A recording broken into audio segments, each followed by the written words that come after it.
Today marks 10 years since the tragic Marikana Massacre, in which 34 striking mine workers were killed and many others injured at Lonmin Platinum Mine in Marikana in the Northwest Province.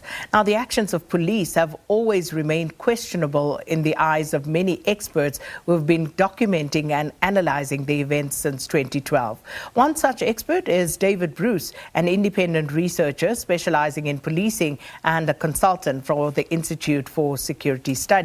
Now, David Bruce was also part of the panel of experts which was established on the recommendations of the Marikana Commission. Its duty was to make recommendations on issues related to public order policing, which included how police should respond to such situation. David Bruce joins us now for a conversation on just how far we've come in this regard. David, good morning. Thanks so much for speaking to us. Good morning. So just to establish once more, you've worked extensively documenting and analysing police's response to the Marikana massacre. Over the past decade, what has this revealed in terms of what happened then and where we are now? Has much changed over this decade? Well, I think one needs to obviously acknowledge that there was a commission of inquiry process that extended over more than 2 years, eventually culminating in a report that was submitted to government in early 2015. And so through the commission process, there was a lot of information revealed about what had happened at Marikana. Despite all of that, a lot of what happened there remains either unclear or disputed, or at least, I think, many, the complexities of what happened are not widely understood in the public domain. So essentially what you had was a decision that was taken on the night before the massacre actually took place, on the Wednesday night before the massacre. It seems there was a meeting of senior police who, and effectively an instruction was given that an operation needed to be launched the following day to bring an end to the strike and to disarm the strikers. And that operation was eventually launched the following afternoon in circumstances where it was highly likely that there was going to be bloodshed. And so then there are, to some degree, what happened at, it's fairly well known that there were two major scenes where the killings took place. One of them was captured on television cameras, and the other one was some distance, about 500 meters away, starting about 15 minutes later. What even remains a point of contention is what exactly happened at the first scene. And so the Commission of Inquiry ultimately concluded that it was difficult to reach a final determination about what had happened there.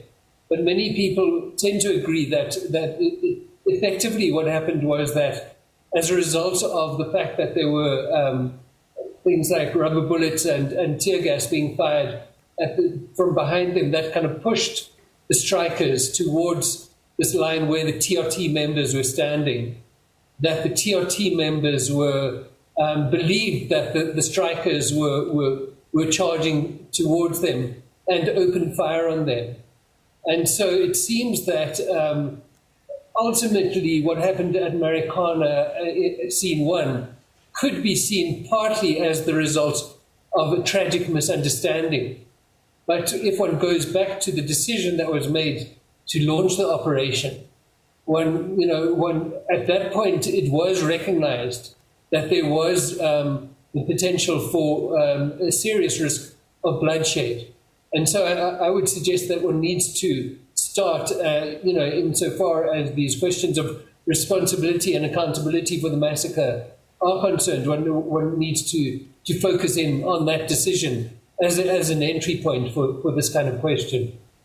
And of course, David, this is what many South Africans have been grappling with for the past 10 years. The question of the force that was used. Also, we were told that the police ordered morgue vans as an example. So some would suggest that indicated that there was intent to actually use the maximum force that the police would have available to them.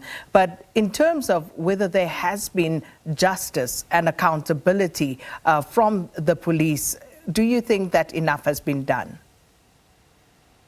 Well, the short answer to that is clearly that not enough has been done in that regard. And so I think one of the obstacles in this regard has been the complexity of the case. So you have got 34 people being killed. You've got these two scenes. You've got a large number of police shooters involved. And so, for instance, from the side of the Independent Police Investigative Directorate, I think they've had quite a lot of difficulty reconstructing the scene, and apparently there have been financial obstacles in that regard. But there are aspects of, there have been legal accountability processes that have gone ahead in relation to some of the violence that preceded the killings on the 16th of August. But as yet, there hasn't been anything definitive in relation to the killings on the 16th.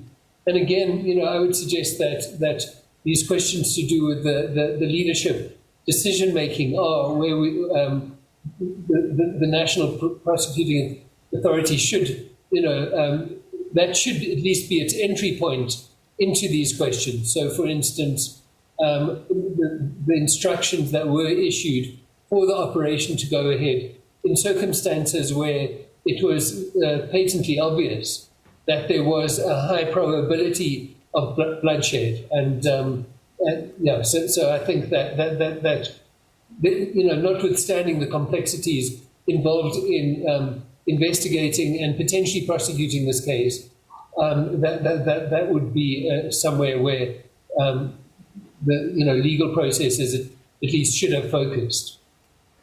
Now, David, looking at recent violent protests in the country, do you think that the South African police have improved the way in which they deal with protests, or are we still pretty much where we were? Well, you see, I think it's the one thing is that Marikana was not in any way representative of the general way in which police respond to protests. So I would say that there have been clear, lessons that have been internalized by the SABC in relation to not repeating the kind of mass killings that took place at Marikana. On the other hand, I would say more generally in relation to the policing of protest and in relation to taking seriously the recommendations of the panel of experts, I don't think there is any clear evidence of forward movement in that regard. So the one thing that was taken on board quite clearly was that this question of the use of automatic rifles in crowd management operations, has been seen as basically out of the question since then. There was one in 2018. There was one man who was killed during a protest by a police officer using an R5. But basically, those weapons have been removed from the public order policing. And also the tactical units which were used at Marikana, which are the units which use these kind of automatic weapons. Basically, they are generally not used in protest situations, and insofar as they might be used, it would not be, they would not be equipped with R5s in those situations.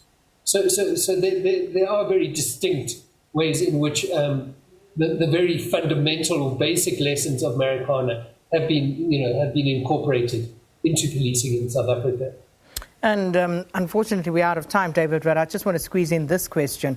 The families have, of course, been calling for President Cyril Ramaphosa to meet with them, as they say he has promised, and they are demanding, among other things, an apology. So just looking at the link between political leadership and police leadership at the time, what do we glean from that, and have we learned anything, would you say? Right, okay, well, I think that is one of the kind of burning questions. My understanding is that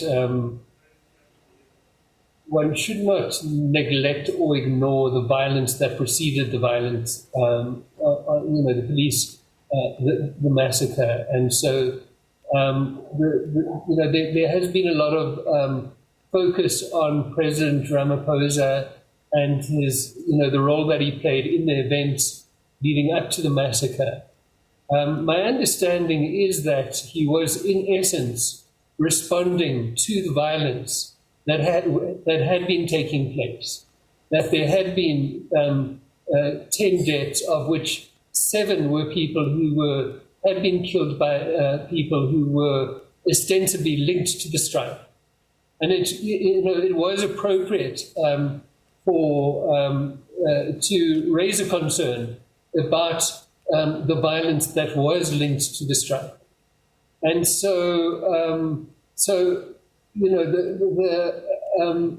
my understanding then is that,